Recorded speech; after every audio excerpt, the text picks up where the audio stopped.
one of these? Yes, Yeah, I know. the algorithm separators. And we've also gotten a bunch of these. I actually threw away like 8 of these health Yeah, processors the other day. yeah. I don't even keep them anymore. When they show up, I just dump them Um, because we don't. More doesn't help. right. So the stone separator, which you guys have seen me build, that's part of a lot of this stuff. The extraction chamber, echoing again, has weakened diamonds, and the weakened diamonds we get from a diamond in the algorithm separator. So, once we're done there, we go to the reassembly chamber, which is this guy, which requires an extraction chamber. It's really not that hard to go through calculator. Even in this pack, it's really not that hard. And the reassembly chamber repairs damaged circuits. The restoration chamber repairs dirty circuits. And both require an extraction chamber as part of their recipe. Then we have it go through the analyzing chamber because a circuit that's not analyzed is pretty much useless. You have to analyze it for a lot of things, even within calculator. And sometimes you'll get what's called a stable circuit. Those are a very advanced form of circuit that will come into play later. And I will make sure I go into depth on how they work because, well, mainly to keep myself reminded, because if I don't, I could blow up our entire base.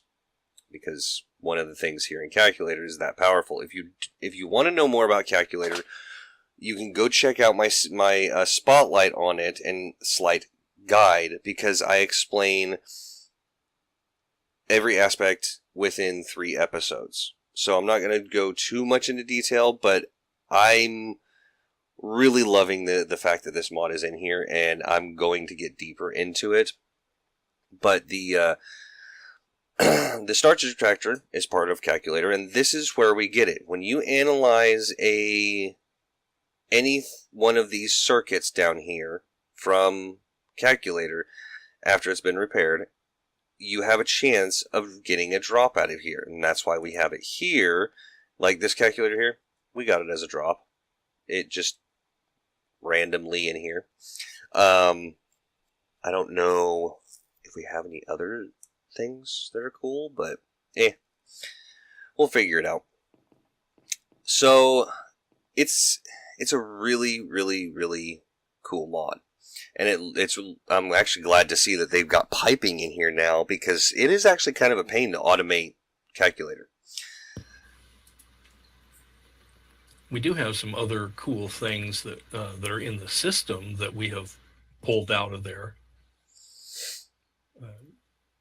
Advanced terrain modules, like I mentioned, algorithm separators. Oh yeah, I'm not going to go over the system right now, because that's another thing I'm kind of disappointed at myself about. So yeah, calculator's a cool mod. We will be getting more into it. Not this episode, but next episode we will be advancing to the atomic age, just to kind of open some things up for us. Because that's the atomic age is well within reach right now. It's totally, like, I could go over there and like in 5 minutes have that. It's not that hard. Not now.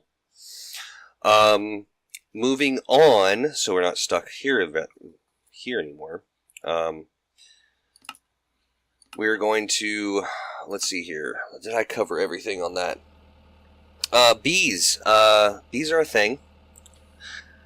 Bees are a thing. We threw everything away.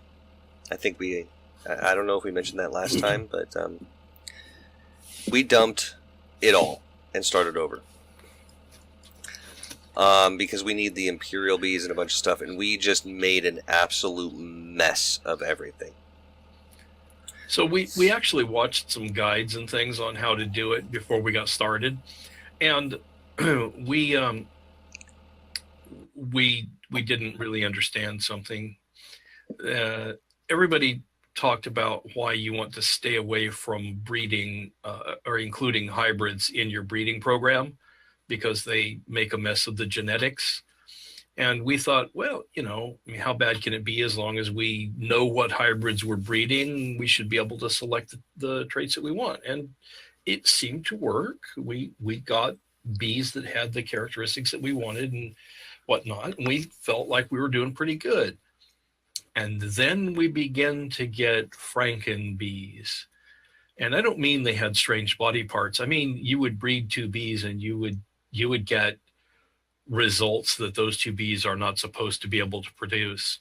And we essentially lost all predictability in our breeding stock because we didn't have clear provenance on them. We couldn't say they came from this line. They could have come from anywhere, and they were throwing bees that came from anywhere. And after tearing our hair out for a while trying to fix that problem, we just said, all right, scorched earth, start again. Yeah, it was bad. I think we needed imperial bees, but when you open a hive and you see a common bee, when you just bred, what is it? I actually have it written down. When you breed a majestic and a noble, and all of a sudden you come out with a common queen, and you scan her and she's a common imperial, it's like, what the hell? Where did that come from? Yeah, really strange things. So now I understand what they meant when they said don't cycle the hybrids back into your breeding program. Use those for comb production if you just want to stick them off in a corner and don't worry about what they produce and just pull out the honeycomb. They work for that because they will still breed. They also work to power your bee analyzer. Yep. So that's another way you can do it. You can feed them in that way to power that. You can if you have the did we show the use of the escritoire? Yes. Okay, so you can use them to fuel that. While you're researching bees and bee traits, you can dump those because it doesn't matter what you're using. It doesn't. I thought initially it had to be like drones of the variety you're analyzing, but it doesn't. It can be anything. So that's a great way to use basically our junk bees. In this mod, it doesn't include the gendustry stuff, so you can't like extract DNA and inject it in and do all the weird things that gendustry lets you do, which is where you would normally send all your excess drones. All these things we don't need, we'll pump them in there and turn them into liquid DNA, and then we'll just inject them as when we want to. Can't do that in this mod. Gendustry is not included. So we thought, well, what do we do with these? Well, it turns out they actually have uses, but not breeding. That's the big takeaway. Well, don't stick them in your breeding pool. I've proven that somewhat wrong. If there are certain situations where, like, if you get a cultivated common, and then you have one of the offspring is a common cultivated, you can breed them together and come out with either a purebred common or a purebred cultivated. You can force it. I have that cultivated we have that's produced so many purebred bees. I actually kept it from the last time because it was a hybrid at one point, but I wanted to keep that cultivated trait, so I just kept feeding it from the mass of things that we had. When I analyzed stuff, it would say it was purebred, so I would feed it a purebred from what I had cultivated drone every single time, and eventually it pushed out the other traits. Yes, you can do it, but it has to be done manually. You can't do it if you're using any kind of automated breeding, and that's what we were trying to do the first time. And so what was happening was that bees with all different types of characteristics were just simply crossbreeding with each other without any regulation. And so when we found that problem, our solution was to start again and not do that. So the work that Shade's talking about there, he's doing it in a hive that has no automation involved, and it can't move to another generation without his involvement. So they'll breed and produce honeycomb and offspring, and then they wait for him to come and select what's going to happen next. So in that scenario, you can, in limited fashion, include hybrids in your breeding process, but you can't do it if you're using automation, which is what we were trying to do last time. It was not a happy scene, not at all. No. There was much sadness. Yeah. So bee breeding is kind of complicated. A lot of the guys out there have actually been adding in gendistry to the pack to make it better for YouTube, but we're trying to go about it without gendistry. Like these things. Greenhouses, absolutely amazing. We can set the temperature, the humidity. It just takes time. You set it, you forget it, and you wait for it to change. And then you can take marshy bees and have them reproduce in a normal biome. And it's quite nice. Yeah, our normal conditions here outside are not adequate. If you tried to breed marshy bees, you'd get a queen that was unable to produce because the humidity is not high enough here. And so using the greenhouse, we can force the humidity up, and then she's happy, and she will produce a working hive. You just saw little puffs of pollen there. That indicates that it's a working hive. And so we can change locally the environmental conditions by using this greenhouse. Now, I will say, having gone through the process of trying to build and get operational a greenhouse, this is a fairly complicated thing, made more complicated by the fact there doesn't seem to be very much good documentation available. There is no built-in guide in the pack like you get for some of these. Actually, Editions has books, and some of the others have a book. There's no book that tells you how to run this greenhouse. So you can play around with it and try to figure it out on your own and stumble across it. You can watch any of the very limited number of videos out there where people are using greenhouses and talk about what they've done that succeeded. One of the difficulties, though, is that even armed with all of that, you end up doing an awful lot of trial and error. One thing I can tell you, you can see that that this greenhouse is built solid all the way up. It is, in fact, a giant cube. We did it at first without having this roof layer solid all the way around, because I had watched some videos and they had said, as long as you have one space where the wall goes all the way up and is flush and meets the roof and touches, that will allow the internal logic to see that roof as covering the whole thing and call it completed. We tried it that way. It didn't work. We tried different combinations of where to place that block, how many blocks to have, couldn't make it happen. In fact, if you take any one of those blocks on the upper layer, if you take any one of those blocks off around the edge, the greenhouse will fail. It will say that it doesn't have enough blocks and it can't work.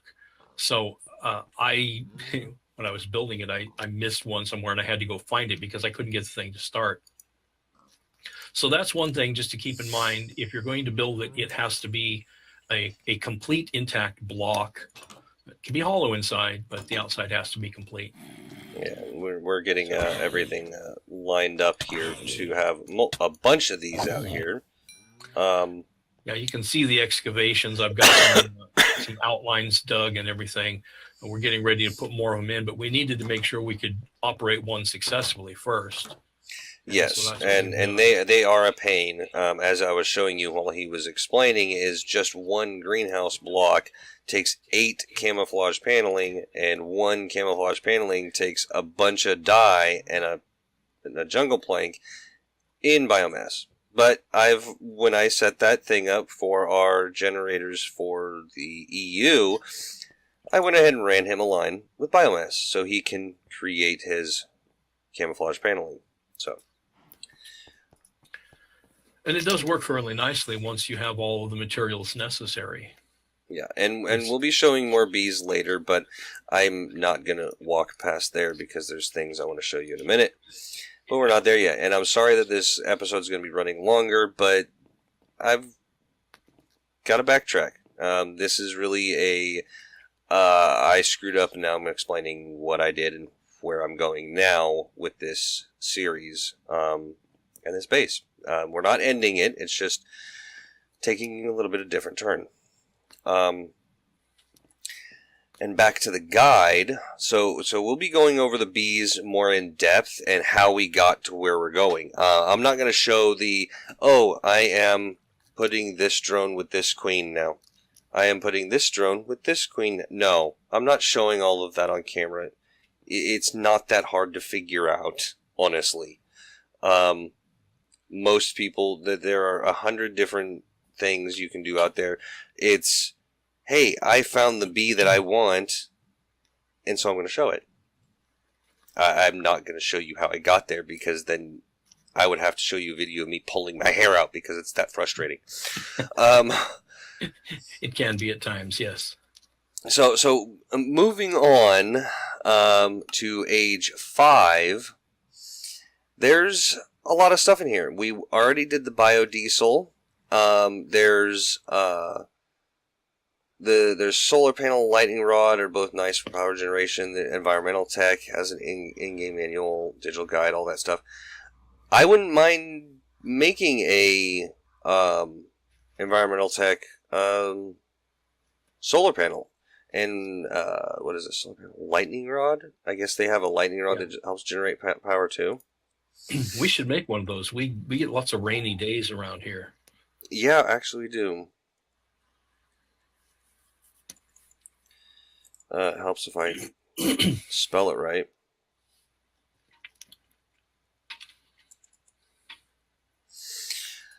So, there's quite a few things here. There's these lightning rod controllers right here. It goes up to tier 4. I'm not sure if I have my manual. I do. So, let's check out what it says about the lightning rod. Lightning rod is a multi-block generator that generates energy from lightning strikes during thunderstorms. The tip of the lightning rod must seize the sky. So, the first one produces 500,000 RF per strike. The space required is a 3x8x3, and it doesn't need very much. Tier 2 jumps from 500,000 to 2 million, speaking about storms. Yep. Excuse me.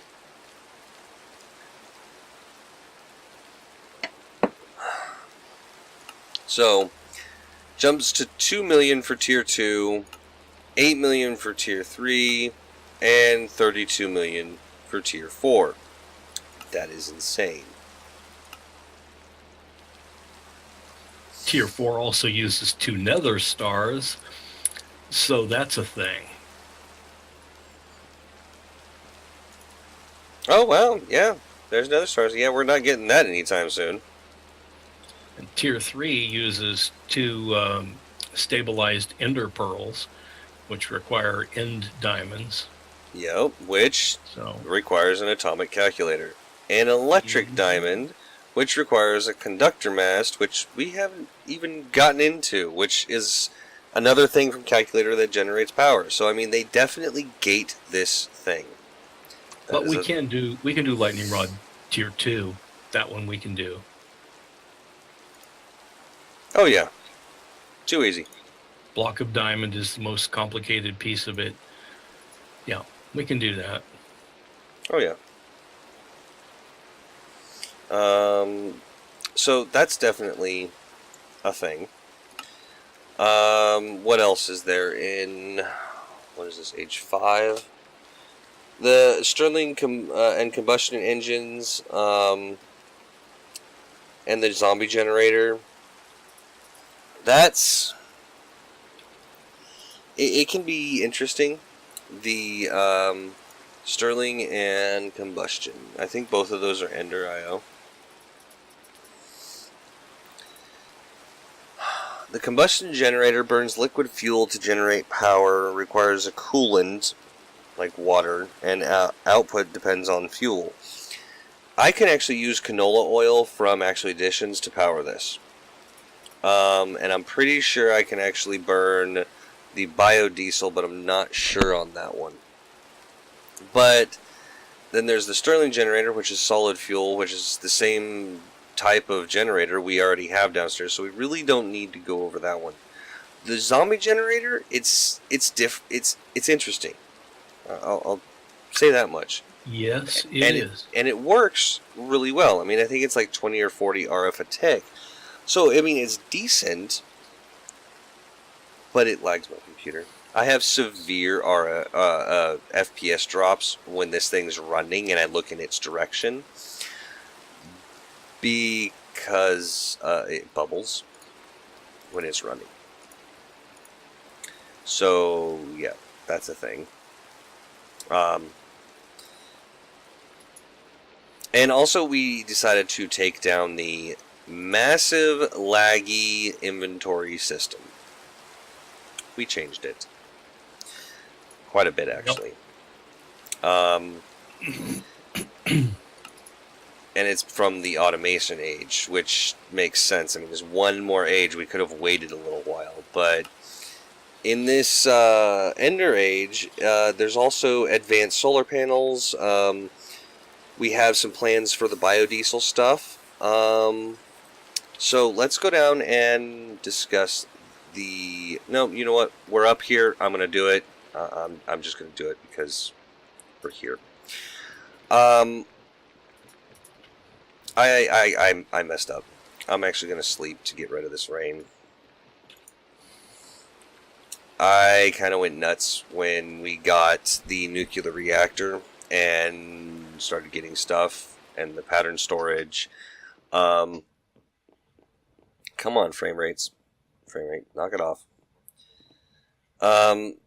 This is the thing that we made, the pattern storage, that kicks off the nuclear age. And we made the scanner, which 22.65 buckets, huh? That's not bad. Or actually, millibuckets. Yeah, I scanned in a piece of uranium. You can scan in a lot of things in here. And it's very useful. And I'll show you what that scan goes to here in a second. Scan iridium ore, which I did. 120 millibuckets. That's actually quite a bit. Basic capacitors, 4 millibuckets. Yeah, we don't craft capacitors anymore. Machine chassis, don't make that anymore. So that means that this pattern over here, this machine chassis pattern, irrelevant. Doesn't matter anymore. We don't need it. But we're going to keep the seed oil because this is useful for other things. Why am I so freaking laggy right now? Good grief.